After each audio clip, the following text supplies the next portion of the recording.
रोहित की दीदी समीक्षा की शादी अर्पित से हुई थी। रोहित 20 साल का था, जो कि अपना पूरा दिन मोबाइल पर ही निकालता था।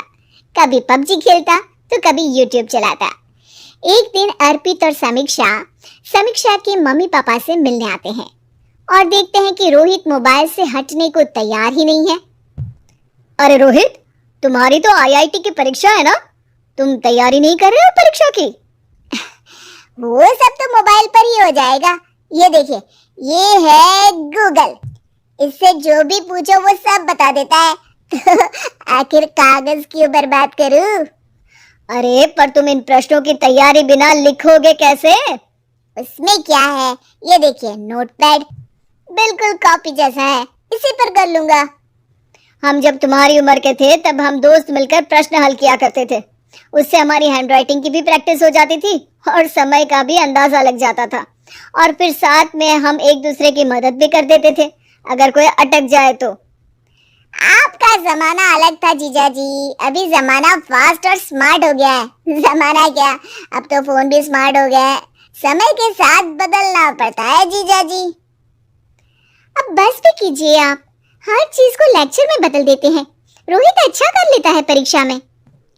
इतने में अर्पित के सास ससुर जी आ जाते हैं हॉल में और अर्पित इस बारे में बात नहीं करता। हालांकि अर्पित को लगता तो है कि पूरी तरह मोबाइल पर लगे रहना सही नहीं है, पर वो इस बात को और नहीं छेड़ता। ऐसे ही 2 दिन निकल जाते हैं। समीक्षा, मुझे काम से फोन आया था, मुझे वापस काम पर लौटना पड़ेगा। पर हमें आए हुए तो 2 ही दिन हुए हैं, अभी चले गए तो माँ और पापा को अच्छा नहीं लगेगा ना। अच्छा ठीक है, तुम रुक जाओ, मैं काम खत्म करके फिर लौट आऊंगा। एक काम कीजिए ना, परसों रोहित भी परीक्षा के लिए निकलेगा, आप उसी के साथ निकल जाना। दोनों वैसे भी बात नहीं करते, साथ में जाएंगे तो हो सकता है आप लोग आपस में बातचीत भी करने लग जाओ। ठीक है, मैं काम को 2 दिन टाल सकता हूँ। उसी रात जब सब खाना खाने बैठे थे तो अर्पित अपने जाने की खबर बाकी लोगों को बताता है। मुझे काम के लिए वापस जाना होगा। अरे बेटा, पर अभी तो तुम आए हो, इतनी जल्दी चले जाओगे? नहीं माँ जी, समीक्षा यहीं रहेगी और मैं जल्दी काम खत्म करके वापस आ जाऊंगा। ठीक है, काम भी जरूरी है। वैसे कब निकलोगे बेटा? 2 दिन में। मैंने सुना है कि उस दिन रोहित को भी परीक्षा के लिए जाना है, तो कल मैं दोनों की टिकट करा लेता हूँ बुक। मेरी टिकट रहने दीजिए जीजा जी, मैं तो फोन से ही करवा लूंगा। हाँ, पर कोई दिक्कत हो गई तो? अरे कोई दिक्कत नहीं होती जीजा जी, फोन सब कर सकता है। हमारे फोन के रिचार्ज से लेकर टीवी का रिचार्ज सब रोहित यही फोन से बैठे बैठे कर देता है। अब ये नई चीज तो हमारे समझ के परे है, पर अच्छा है कि रोहित जानता है। हमारी मेहनत इतनी कम हो गई भाई। हाँ, पर अगर टिकट नहीं मिली तो? अर्पित की बात पूरी होने से पहले ही बिजली चली जाती है। अरे ये क्या हो गया, आपने बिजली का बिल भर तो दिया था ना?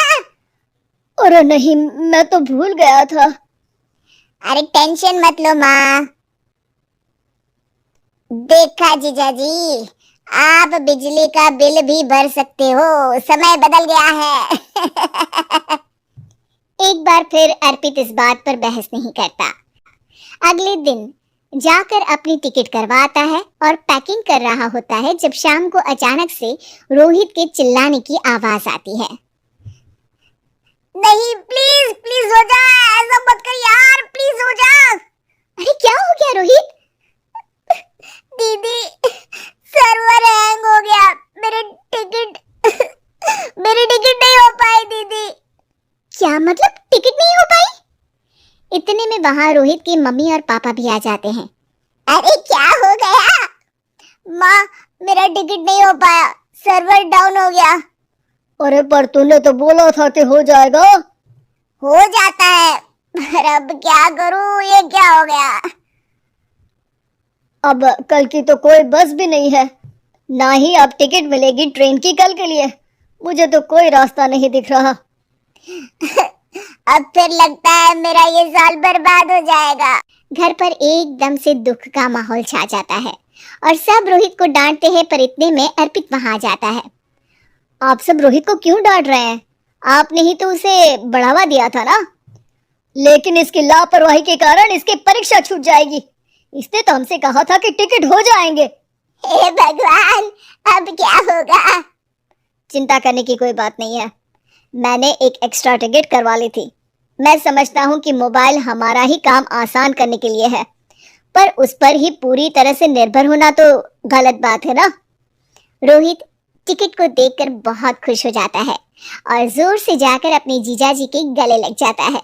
सॉरी जीजाजी, मुझे आपकी बात ध्यान से सुननी चाहिए थी, पर थैंक यू सो मच। हाँ बेटा, तुमने तो इसका भविष्य बचा लिया। शिक्षा, दूसरों से मदद मांगना गलत नहीं, पर दूसरों पर निर्भर हो जाना